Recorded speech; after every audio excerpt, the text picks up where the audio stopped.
Our final reading is from Matthew chapter 2, verses 1 to 12, and can be found on page 4 of the Matthew's Gospels on your chair. Now after Jesus was born in Bethlehem of Judea in the days of Herod the king, behold, wise men from the east came to Jerusalem, saying, "Where is he who has been born King of the Jews? For we saw his star when it rose and have come to worship him." When Herod the king heard this, he was troubled, and all Jerusalem with him. And assembling all the chief priests and scribes of the people, he inquired of them where the Christ was to be born. They told him, "In Bethlehem of Judea, for so it is written by the prophet. And you, O Bethlehem, in the land of Judah, are by no means least among the rulers of Judah, for from you shall come a ruler who will shepherd my people Israel." Then Herod summoned the wise men secretly and ascertained from them what time the star had appeared. And he sent them to Bethlehem, saying, "Go and search diligently for the child, and when you have found him, bring me word, that I too may come and worship him." After listening to the king, they went on their way. And behold, the star that they had seen when it rose went before them until it came to rest over the place where the child was. When they saw the star, they rejoiced exceedingly with great joy. And going into the house, they saw the child with Mary his mother, and they fell down and worshipped him. Then, opening their treasures, they offered him gifts, gold and frankincense and myrrh. And being warned in a dream not to return to Herod, they departed to their own country by another way.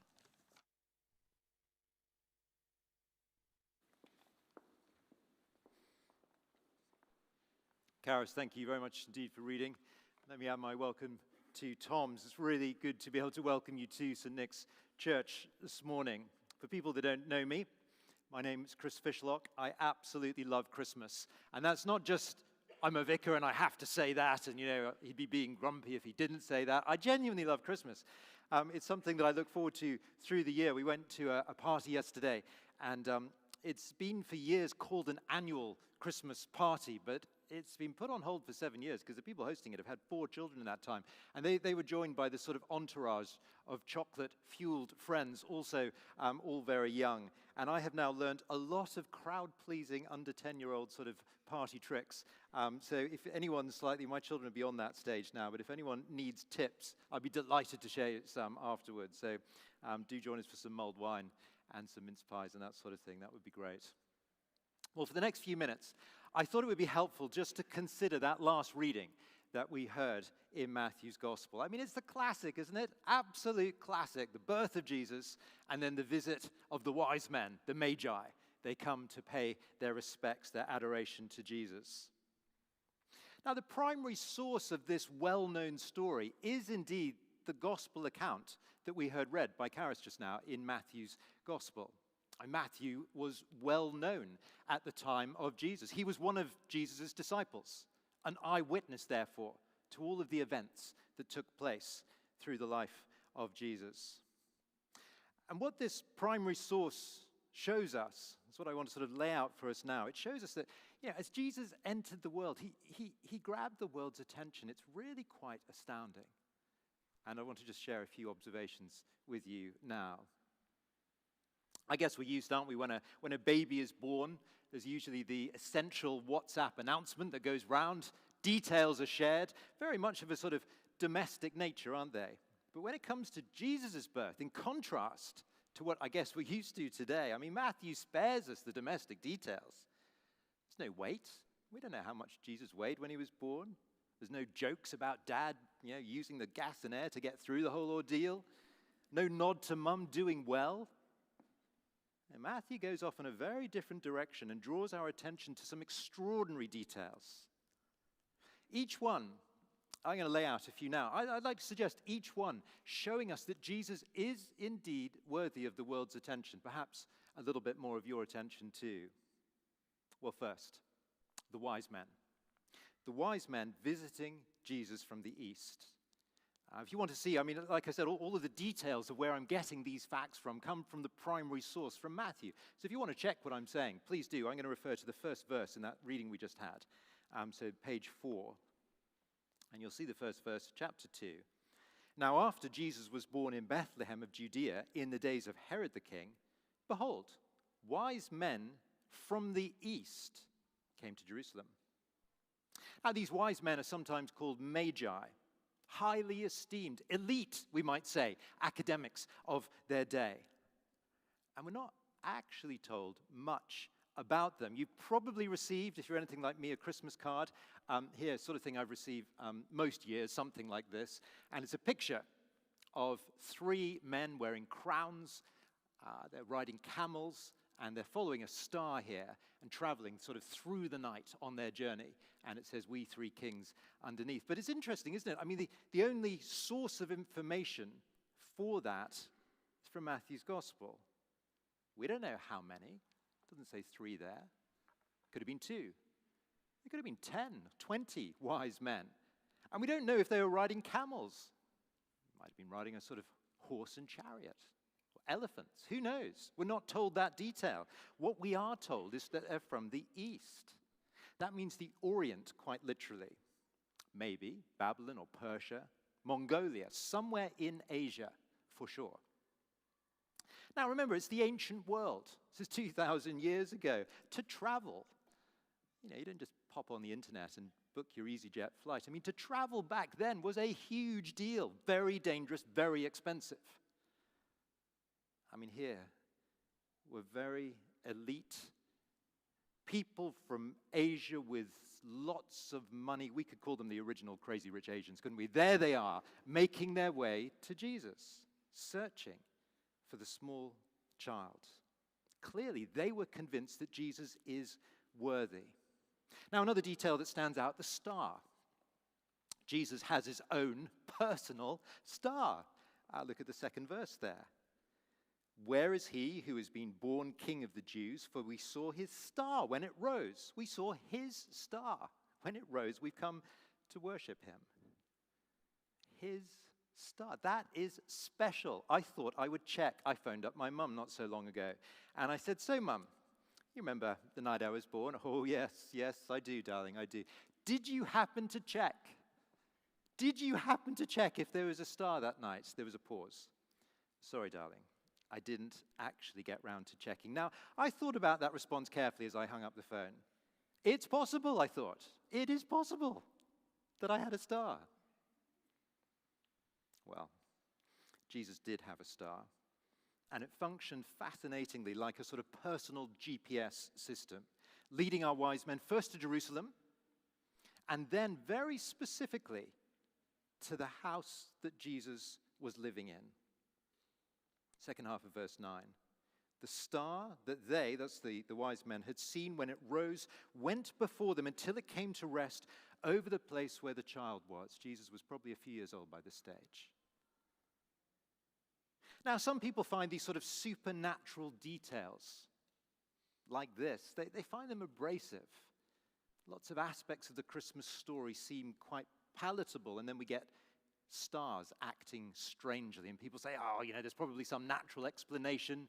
Aurora Borealis, the northern lights, probably just a bit of a freak appearance down in Palestine. Or perhaps it was a comet, like Halley's Comet, that led them very specifically to a house. But you see, Matthew has already impressed upon us that Jesus is not just any other baby. That first reading that we had in chapter 1, 2 readings back, Jesus was given a title. Emmanuel, we were told, God with us. The proposition of Christmas is that God is condescending to earth. God takes on flesh. The baby, Jesus. So don't you think it would actually be quite strange if there weren't miraculous things going on when God comes to earth? Jesus has his own personal star. But also, another interesting fact, the prophets, they accurately predict Jesus. In verses 5 and 6 in our reading, the prophet that's being referred to is a chap called Micah. Now, Micah lived at about the same time as Isaiah. That's 700 years before Jesus. 700 years before, he was writing down lots and lots of details about things that would be happening. And here, even in this little reading that we had, we get the prophet predicting accurately where Jesus was going to be born, Bethlehem, who Jesus belongs to in terms of family. We're told the tribe of Judah. What Jesus will do in his life as he grows up. He's going to be a shepherd. That means he's going to be a great leader. I mean, the skeptic could say, understandably, and I hear this sort of thing quite often, well, it's lucky guesses. You make enough guesses as a prophet, you're going to get some successes. But Micah is just one of many prophets. Traditional Bible, we've got a whole lot of them over here that we normally have out. We didn't today for the carol service. The first 5/6 of the Bible are what we call the Old Testament, packed full of different prophecies. Prophecies that, as you lay out, accurately predict not just Jesus' birth, but lots and lots of details about his life and his work, his death, his resurrection. A few prophecies that haven't yet been fulfilled about his return and his future judgment of this world. Collectively, though, over 300 prophecies that have been fulfilled, written a long time before his birth. That's pretty amazing. Now, let me just try to sort of bring this to bear on us personally. Can you just imagine walking into an old library today and sort of blowing the dust off some books and finding a book on the shelf that was actually written in 1300, okay, about 700 years ago? And imagine just sort of, for some reason you decide to sort of open it up and you find out that it's a book about you and it predicts your name and it predicts things that have already happened in your life, lots of things about your family and where you were born and what sort of things you get up to, and then lots of other things that haven't yet been fulfilled. I mean, this goes way beyond lucky guesses. No wonder that Jesus says elsewhere, as an adult, the whole Old Testament is written about me. It's his biography. I mean, so to sum up, these are just reasons that I'd like to say, and I think Matthew was saying more importantly, these are reasons why Jesus is worthy of attention. The wise men deem him worthy. The star supernaturally guides. The prophets accurately predict. And so Matthew is showing us in a wonderfully sort of understated way, here is Jesus. Just before we close, I want us all just to notice the effect that Jesus' arrival has on people. His birth is fascinating. You could say it sort of drives a dividing line right through the middle of humanity. And you see that in the story today, don't you? We've got the different groups of people. You've got, on the one hand, Herod. Herod is hopping mad at the news of Jesus. We're told a number of times that Herod thinks he's the king. And he was recognized by the people as the king. Herod the king. Hopping mad, Jerusalem too, because he was a volatile character. You've only got to read on in Matthew to see what Herod gets up to as he pronounces the annihilation of every child under 2 to try to make sure that he wipes out Jesus. I mean, Herod, hopping mad, is something to be concerned about if you're living in Jerusalem. But on the other hand, you've got the wise men showing incredible act of loyalty and devotion and adoration. There is the division that we're seeing in our passage today. What a contrast. As has been famously said, I mean, his birthday divides our calendar in two. His name divides every room in two. I think as you walk around and speak to people about Christmas, or perhaps more specifically about Jesus, people expect Jesus to be somebody that brings peace and unity. In fact, Jesus is the king of controversy. And I guess we'll be aware of that. Think about different sort of groups of people in your office, maybe your wider family, your friendship groups. I mean, for some, Jesus is everything. Maybe you've been invited along today by somebody for whom Jesus is the key character of their lives. For many, though, he's a convenient alternative expletive to a 4-letter word. I mean, here we are at Christmas again. A holiday, by the way, named after another one of Jesus' titles, and a chance to consider, perhaps to reconsider who exactly this controversial character is. What are we going to do with him this year? I mean, the wise men make it very clear what they think about Jesus, and they decide to worship. That means they show their total allegiance. They recognize Jesus as somebody worthy to lead their lives. And what's surprising about Jesus is that he invites this type of worship, this type of personal adoration. I mean, here in the story, he's a child. You could say, well, he wasn't able to object. He didn't know any better. Fair enough. But as an adult, the same thing happens. When a close friend and disciple, Thomas, recognizes him, throws himself at his feet, Jesus commends it. A right response to who he is, God in the flesh. I was brought up, I had a huge, huge privilege being brought up by parents who know and love the Lord Jesus. And they encouraged me through my childhood, through my sort of teens and beyond. They encouraged me in the Christian faith. I think I'm a slow learner. I didn't really sort of get the significance of that. I sort of played along. You know, you do this sort of going to church and Christian thing. I think I always considered myself a Christian. It was only in my 20s, my young 20s, when I sort of arrived in the city, that it hit me hard.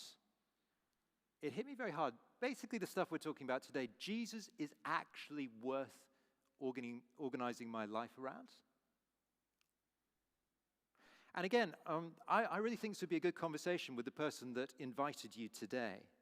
Ask them what they actually make of Jesus. I think you'll get the same basic answer from any of us. He's worth following. I mean, Jesus Christ, he walked the world with gentleness and grace. No leader does that today. He commanded the course of nature. He spoke words that didn't just bring sight to the blind. His words brought life to the dead. He explains what humanity needs, and not just in this life, but for the life to come, which Jesus places great, great weight and certainty on.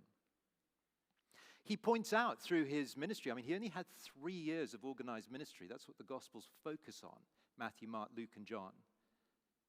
In that brief period of public ministry, he made it very clear that humanity has a universal inability to live by God's perfect standards. But instead of sort of saying, you need to pull your socks up, you need to do some religious stuff, Jesus didn't do any of that. He went to the cross to pay for our inability to meet God's standards. He never asks anything of anyone that he hasn't done himself. He calls those who would follow him his family, and he treats us all with dignity and love and respect. There's never been a leader like him before, and there certainly isn't now. There won't be again. I mean, we have to take his arrival seriously.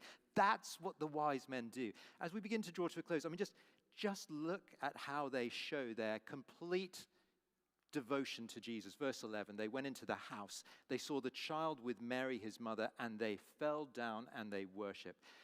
It's very sort of detailed. They fall down. That means perhaps to their knees. And then they worship. That means they sort of prostrate themselves before this little child, perhaps sort of holding a rattle. I mean, the message is clear as they sort of offer their lavish gifts. All that I have, all that I am, all my hope I place in you, Jesus. It's a wholehearted response, isn't it? Captured in that wonderful little appearance and visit that the wise men give. Well, what would it mean? What would it mean for you to respond like the wise men this Christmas? I think worship is one of those words, isn't it, that you sort of expect to hear in a church or connected to religion. It's a little bit of a confusing word. I don't think we use it much today, except in that sort of strange, slightly detached from reality context, we might think. But it means very simple. It is actually a word that we all understand because it is something that we are all engaged in every day of our lives, whether we accept it or not. I mean, it just means the direction of your life. It means what your heart is in, what your hope is in, what your ambition is in. And that's something that's impossible not to be involved in. You've all got hopes and ambitions and loves and directions. And so the question comes, to whom do you worship? To whom do you give your love and hope and ambition at this particular moment in life? I mean, you may have heard this said before. We all worship. Every single member of humanity worships. There is no such thing as not worshiping. It's not possible. You can't detach yourself from not worshiping. Everybody worships. The choice is, what or whom will you worship? Most people I meet in and around the city, I think their object of worship will change at different stages of life. But you see, if true worship means the direction of heart and hope and ambition, then, I've been working around the city now for about 30 years, and you see a sort of combination. It basically comes down to three big things. It's sort of personal success, meaningful life, and secure future. And it's going to be some combination of those that we worship at any particular time. Personal success, that's going to be the career climbing and cash and asset accumulation. The meaningful life, that's going to be close relationships and family and experiences and traveling and that sort of thing. And then secure future, clean living, good health, planning for retirement. And we will worship some combination of those with different sort of points of focus at different stages of life. It is the world's default setting. It is what we've been drummed to believe meaning and purpose in life is all about. And the world will cheer you on as you give your wholehearted devotion to those things. But in the end, those things, good as they are in their right place, they will not provide what all of us actually need. They will not give you the dignity and love and respect that you deserve as human beings. Actual lasting love can only be given by Jesus. And so the Christmas story, it wakes us up to the possibility of giving our worship to somebody that's worthy of it. Well, look, could I suggest, why don't you resolve today to give a little bit more time to work out what you make of Jesus? He's worthy, I'd like to suggest, worthy of not just a bit more time, but in the end, your whole life. There's a few ways you could do that. I've already mentioned these Matthew's Gospels. Do take it away and keep it. We don't charge any money for this sort of stuff. Do just take it away. Have a read over Christmas. See what you make of Jesus. And then we've got a great course that we offer, a free course. And I think Tom's going to tell us a little bit more about that now. Tom.